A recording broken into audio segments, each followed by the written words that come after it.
Then I'm back upon the road in search of places grander, for that's the way I live my life, a travelling overlander.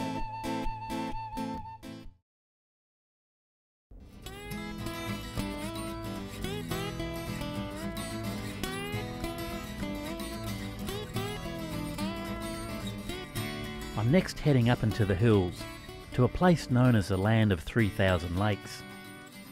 I want to try my hand at trout fishing, so I've recruited Janice Spencer to help me out. Jan is a bit of a legend around these parts, and the first woman to represent Australia in fly fishing competition.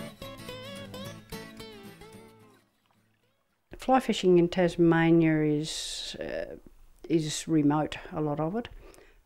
Some of the rivers is not, but the lakes are. There are some very remote lakes here.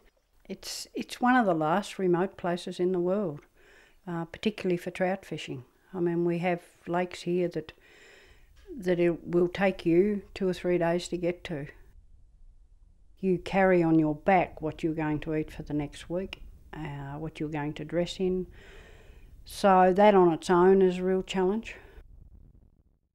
I am the only woman that's ever been selected for fly fishing teams in Australia, which has been good, and I was a first, but it's been good for other women that's thought they might want to have a go, and there's lots more women participating in the sport at the moment. Fly fishing is an obsession.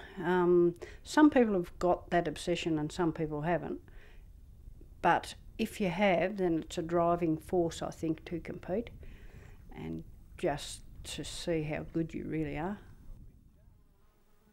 One of the attractions of fly fishing for me is tying my own flies and creating a fly that represents the insect that you're trying to represent that's around a particular lake you're fishing. And to tie a fly that and catch a fish on that fly that you've tied is the ultimate, probably. We've travelled a fair bit to different locations in the world, and the best way to find out about whether the fish are biting is to ask or tell the locals that you're going out of town. The locals will think you're going away and you're never coming back, but they don't have to know that you're going to be there for the next week.